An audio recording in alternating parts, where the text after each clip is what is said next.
2019 IntelliCup was kind of the spark that we needed to get to where we are today.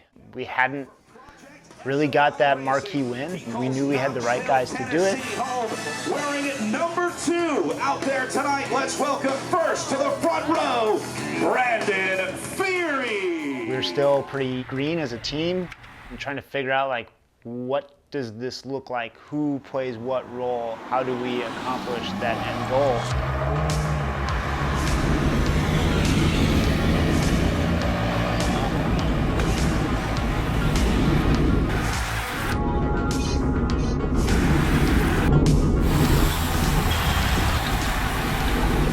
At that race, everything came together. 2 to go! You got the colors. Project Echelon on the inside.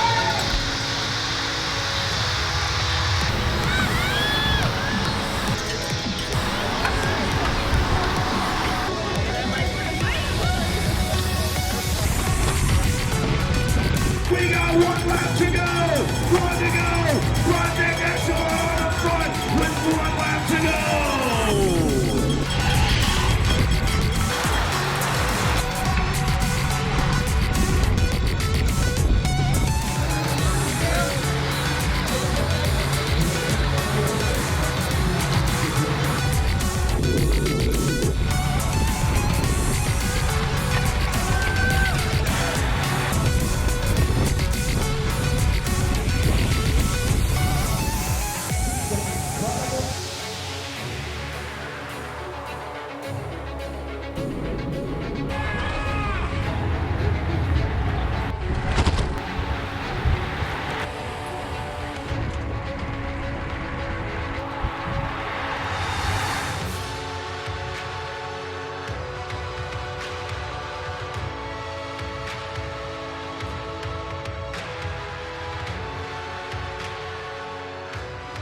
And Brandon Feary had ultimately like one of the best comeback stories, having, you know, literally lost the yellow jersey on the last day the year before. Brandon Feary has been in this exact situation before. He's lost the yellow jersey on this last. Comes your yellow jersey right down the strike zone. Brandon Feary, Hayden strong, bobbing and weaving to the top of our podium. And now comes back with a new team, a full program that believes in him. Let's next say hello to number 4, Evan Hartig.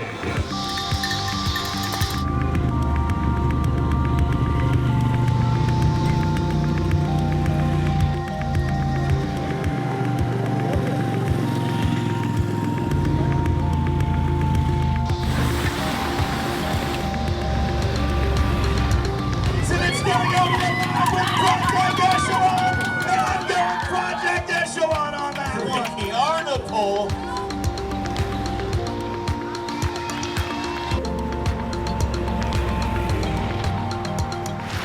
We actually put together a pretty mean lead out. Can't go too early. It's going to be a chaotic gallop to the line. Get the cameras ready. Here comes Project Echelon. Yeah, I had a good day. Ended up in the move. Got my boy the jersey back.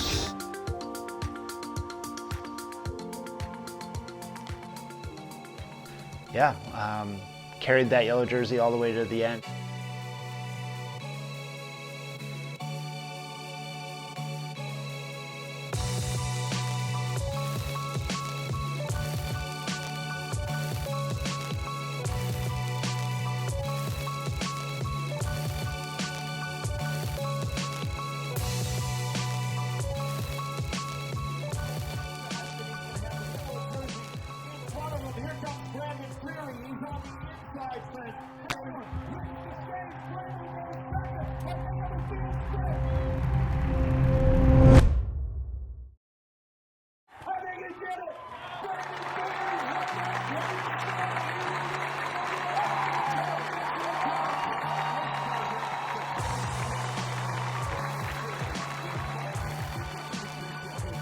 You have to want to work for somebody. Yeah. That person has to be like of a certain like type of individual for you to want to work for them.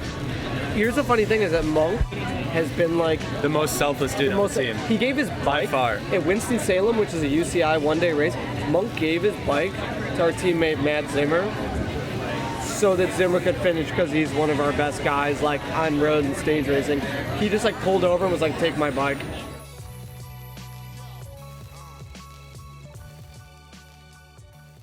We started to define ourselves by that. And then that led to another goal and another goal. And now last year we set out to say, we're gonna be the best team in North America. We're gonna win every stage race we go to. Well, we won Redlands Bicycle Classic. We won 4 stages of the Tour of the Gila. We won Green Mountain Stage Race. I think we got pretty damn close to meeting our goal.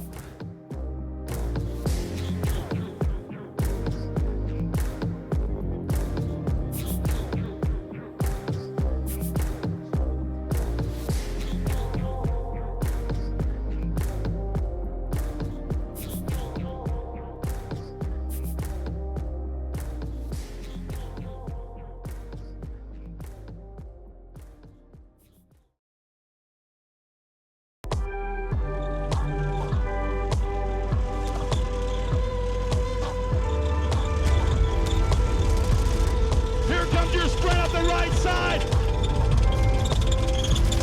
Get the cameras ready.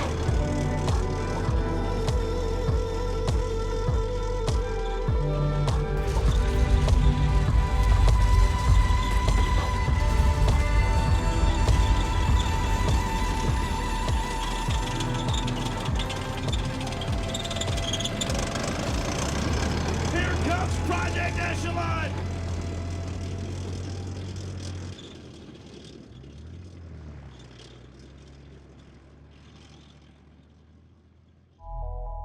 Good, man. I'm still here, so good enough, apparently. Riding the wave. A lot better setup, though. Probably from when you saw us at first.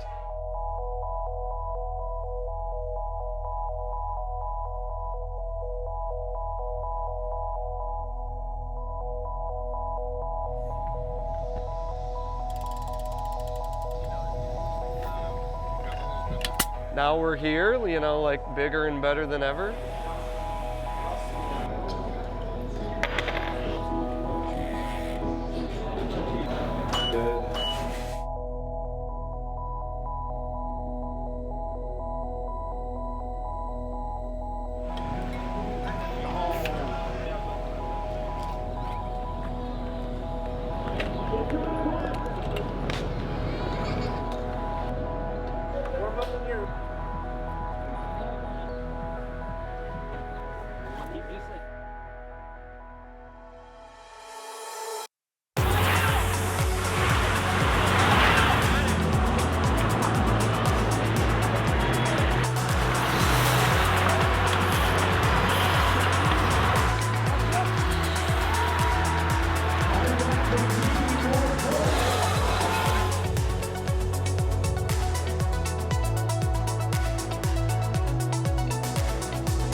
Maybe right after the pandemic, like, I don't know, we just got the right riders, the right combination of people. Just propelled the team like that much higher, started getting results like at the national level. We had Tyler Stites on our team.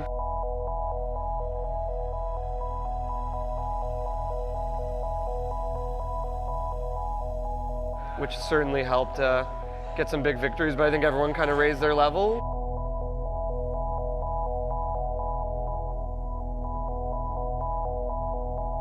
Tyler called us the Twin Towers. Yeah. Twin Towers. When are the Twin Towers going to attack? We've tried to develop, the wolf pack mentality. I'll call it the echelon. Any guy, any given day. But it's not about any one guy.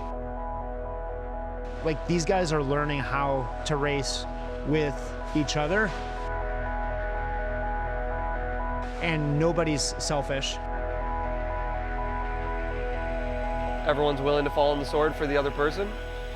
Everybody's like, no, it's your day. Like, go and get it done. I'll help you get there. Going into the season, I knew it was going to be a big year, but I couldn't have imagined that we had the success that we had. 6 wins in Europe, winning Redlands for the 3rd time, Tour of the Gila for the 1st time, U.S. National Crit Championship. I'm looking for all the positives I can get for these guys out there right now. These are tough conditions, but one thing's for sure, we're going to get a worthy national champion out of this one. Yeah, Crit Nets was pretty sweet. That was pretty fucking sweet. Doing exactly what they need to do to win a Criterium National Championship. Yep.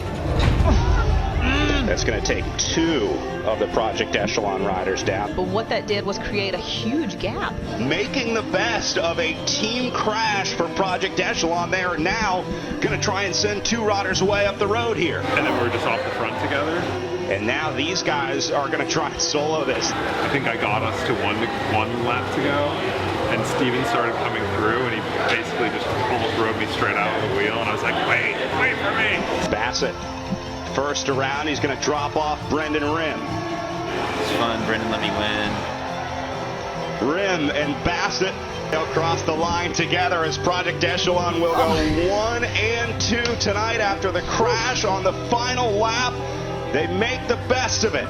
Steven and I have been racing together against each other. 15 years, probably. Yeah. 15 years. Yeah, since we were like little kids. Yeah, pretty much. Wow. And Scott McGill with a hand in the air as well. Bassett, Rim, and McGill. Project Echelon will sweep the podium tonight at the Criterium National Championships.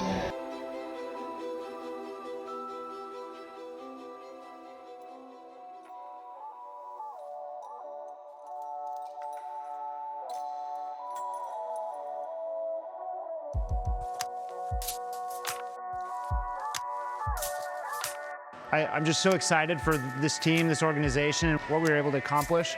I mean, we had veterans in the Olympic Games and World Championships earning medals.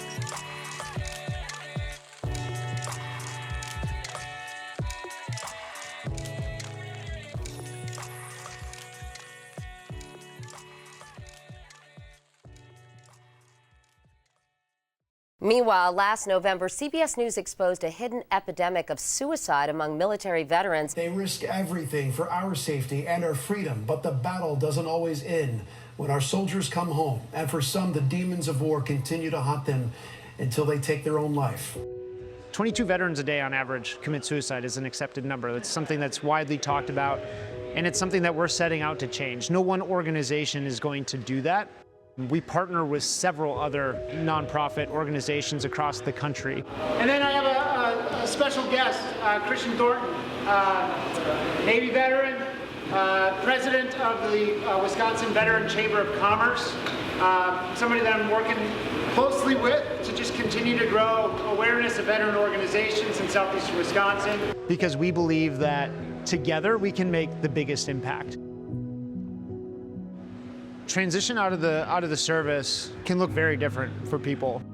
Maybe the military was the best experience in their life, and that's where they've made the majority of their friends. They learned skills that they didn't have before. And so for them, sometimes it's a really easy transition, and they want to be a part of this community to help their brothers and sisters transition.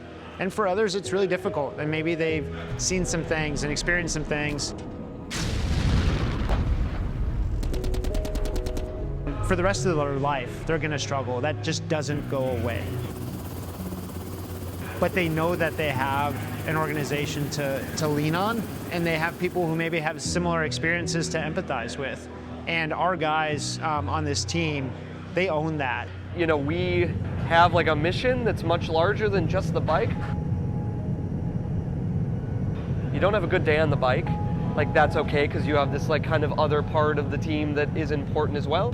I think it brings something special to just your ability to ride a bike, right? Giving somebody their life back, helping them find routine and purpose and structure, that's arguably a bigger win than any bike race. Every time I put this jersey on, it's, you know, I feel like I'm part of something even outside of the military when I, left. After, putting on my my uniform every single day, putting this on now is kind of just the same thing, I thought it was gonna be easy, and I found myself in a really dark place, in and out of like mental hospitals. I almost committed suicide twice. To see where I've come from when I started to where I'm at now, like I'm a whole different person. I've been the happiest I've been in probably since I was in high school. One of my favorite things about racing is just the community of people. A lot of the people that I've met so far are just like my best friends now. Just bikes and Project Echelon have done so much to kind of just help. I mean, I used to run, and this feeling that I have when I'm on the bike is a little bit different, because it's like 4, 5, sometimes 6, 7 hours that I'm on a bike. And just to be able to clear your mind of like all the stuff that you've been going through that week, or, just like the stressful stuff in your life, just being able to go out and just pedal your bike has just been, kind of just settles you down a little bit, which, yeah.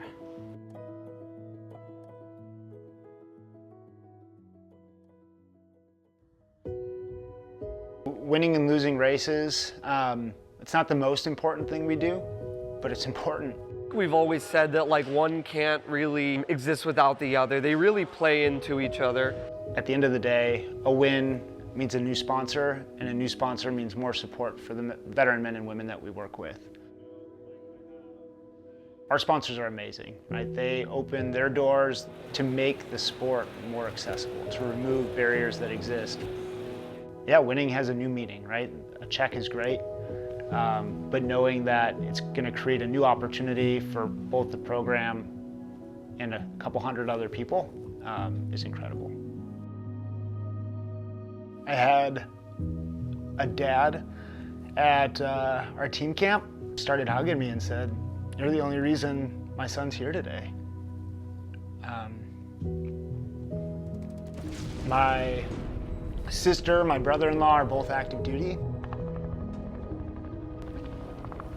I know they've seen and done some things, and I just hope somebody's there for them if and when they're in that position. That's why this work is important for me.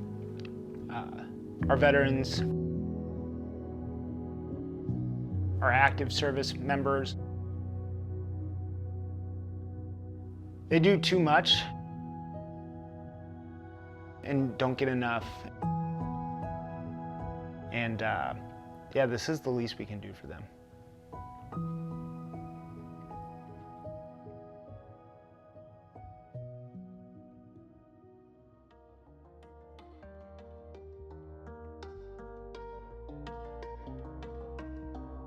Some of our veterans have been gung-ho, all in, like, give me the hardest training plan you can. I'm gonna set moonshot thinking type goal for myself. And yeah, man, they're winning. They're putting their hands in the air multiple times a year.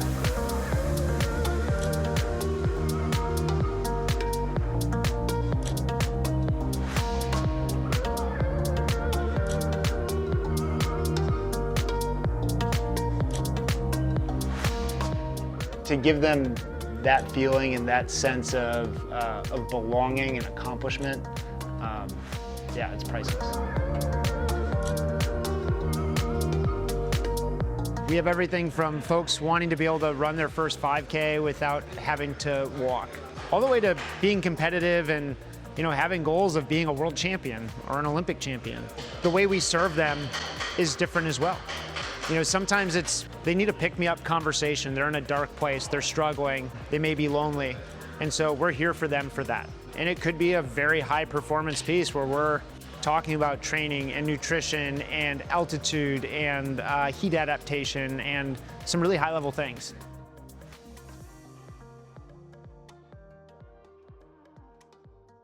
One of the first athletes I mentored, Josh Boguslawski. Josh Boguslawski, he's one of our board members, one of just our greatest champions as a program. We've had a pretty deep relationship throughout the years, and he's on like a continuous journey, and cycling really helps him. Josh will tell his story that he drove to the ocean. He sat there and watched the sunset and planned to walk in and never come back.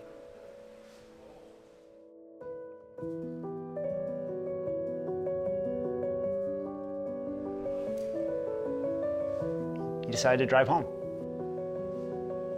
Our program has helped him get to a place where he can talk about that so that we can reach people before they even think about making that decision. Before they ever make the drive to the ocean.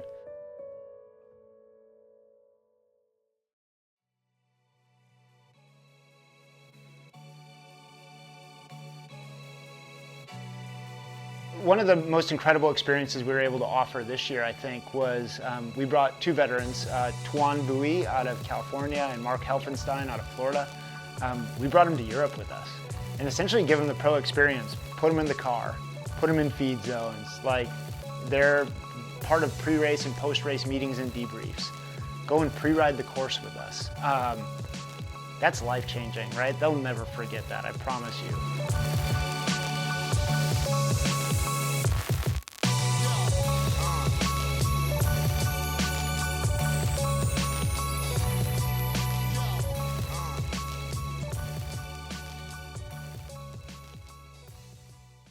Racing in Europe is a different ballgame, man.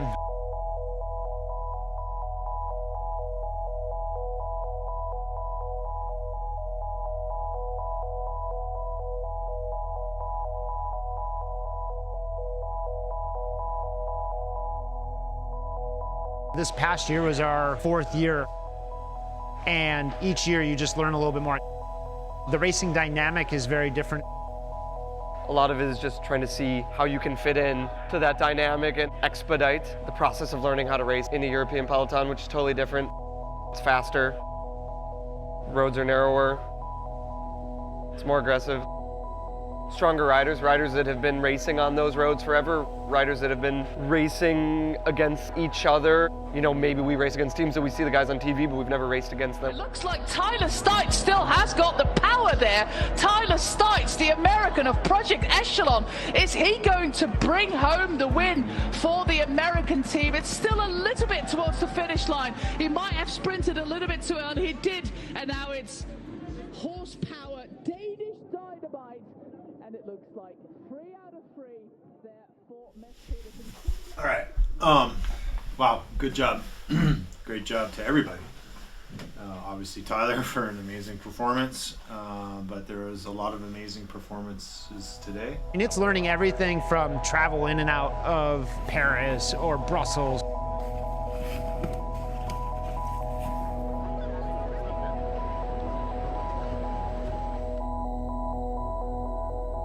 Learning the roads and the infrastructure. Right turn. Straight through. Then a left turn between the buildings. It's hard. I would sum it up with it's hard. I knew it was going to be really hard, and of course it has been, and I'm trying to temper my impatience to just like get better and my disappointment when I don't with just the idea that there's a lot that I can learn, so I need to just make sure that I'm setting goals for myself every day and trying to tick those boxes and just finding little ways to improve every single day. I'm so cracked. But it's also guys just starting to believe, like, hey, we can fucking win. Like, we can go and compete against the best. I don't give a shit, like, what jersey they're wearing. You guys are grown-ass men. You're going to be racing against a bunch of boys. Okay, they're on fancier teams, but you guys are more than respectable, and you should be fighting for a little bit higher on the hierarchy.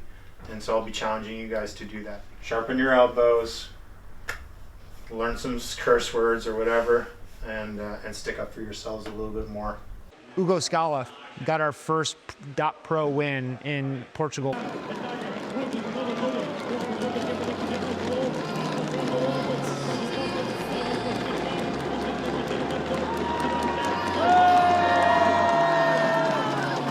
On the same day that Brendan Rim won Kreisbreis Elites in France.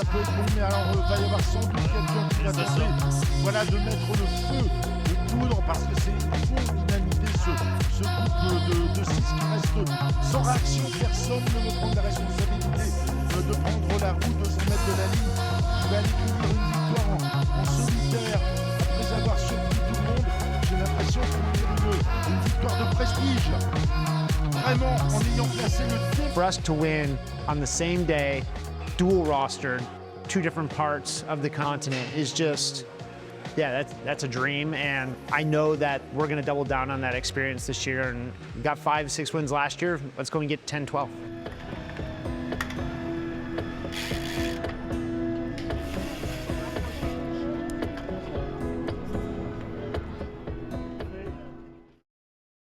We've built a really well-rounded team with guys that can do a little bit of everything.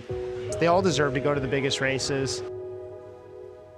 Making those selections is hard. These guys all work their asses off. They give me their heart and their soul. The hardest part is being able to replicate that and give that back to them every single day. And to ensure that every guy's got the opportunity that they deserve. But sometimes I have to tell them no, and that's tough. We're a relatively small organization in the grand scheme of things.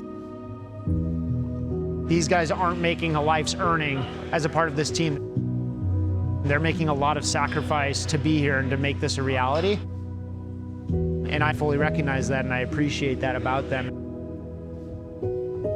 These guys are not a commodity to me. They're family.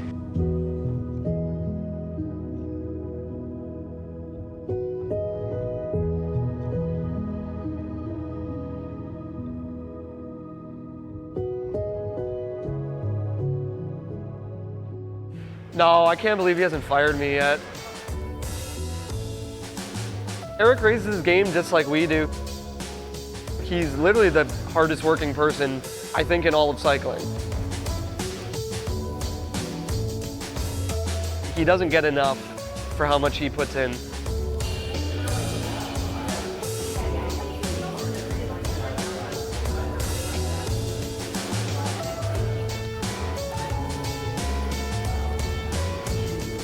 I mean, the dude's put this whole team together every single year.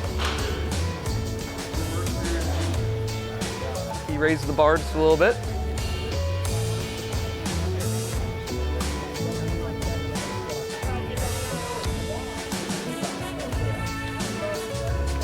And again, to the point where we are now, it's crazy to see that. You know, I think Eric makes sure that the right guys are on the team.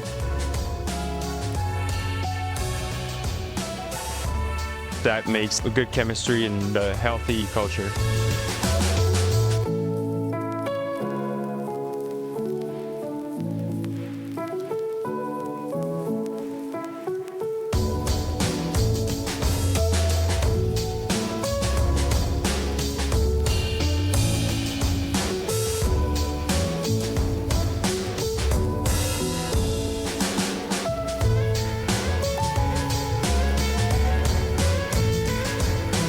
He's a great boss, but he's also one of the boys.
Riding is a part of my identity.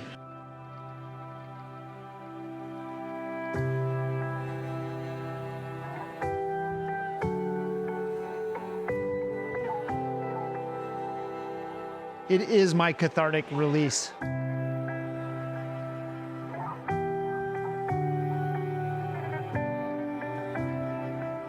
Just like it is for so many of our veterans.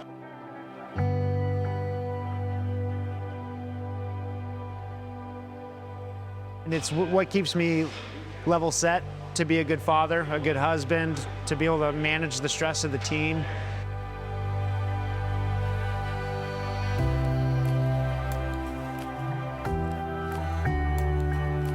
It is a beautiful sport.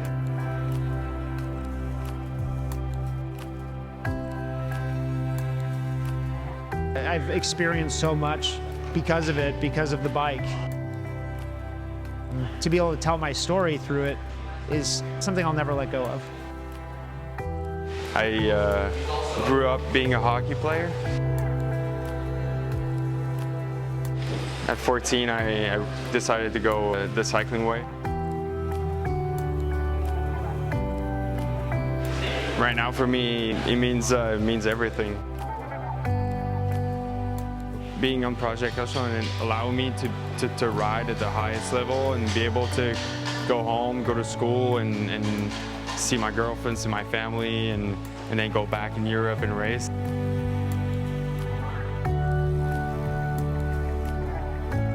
I don't think I would be still riding if it wasn't from Project Echelon.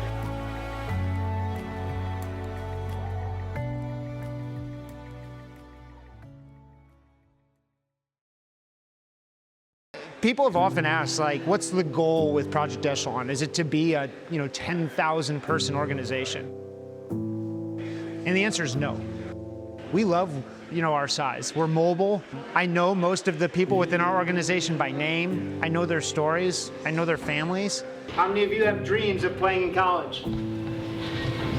How many of you have dreams of playing in the NHL? Yeah. That's really far away though.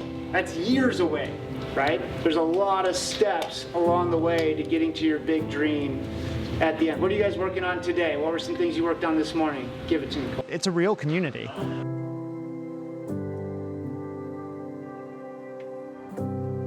It's been a journey. We're almost 10 years in. Next year's our 10-year anniversary as a team.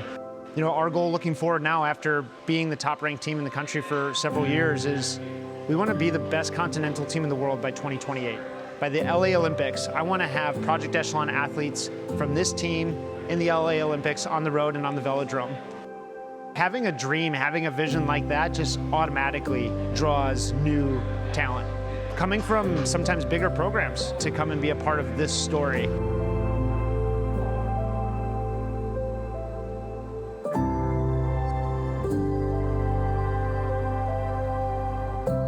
We have Colby Lang, who's going to be racing, was on the long list for the Paris Olympic Games on the track and velodrome. Jonas Walton, Canadian U23 time trial national champion.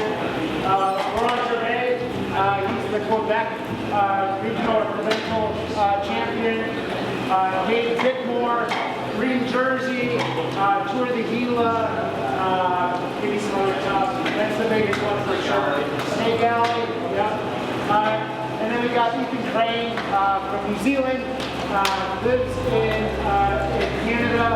He's kind of our nomad. So we'll grow as we grow organically, but we want to do it in a way where we can stay true to who we are, true to our mission, and true to the people that we're serving. And we know that if we do that, we're going to develop one of the best teams in North American history, and that's our goal.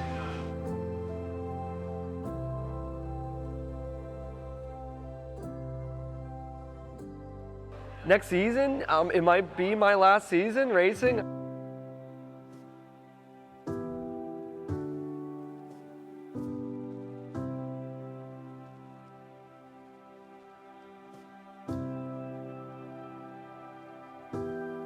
I'm the oldest guy on the team by at least 2 or 3 years.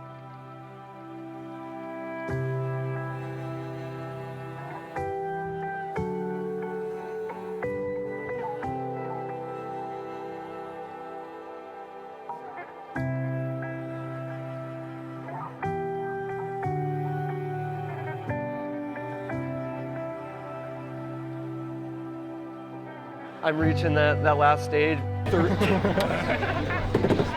10K. 30. All of our bathrooms have like super sick old Coors Classic and Red Zinger. So like, it's the good stuff.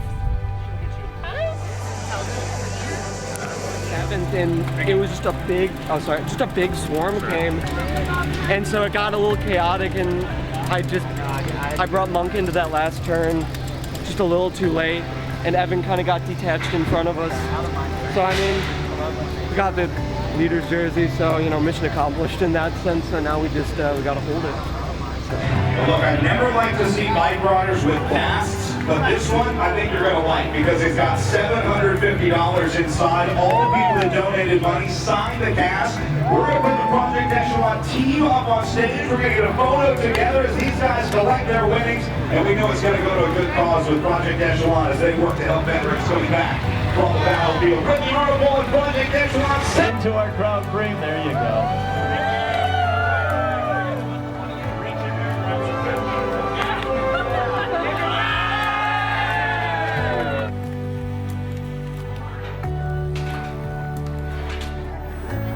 Ready? Thank you. Long for sure. The cast.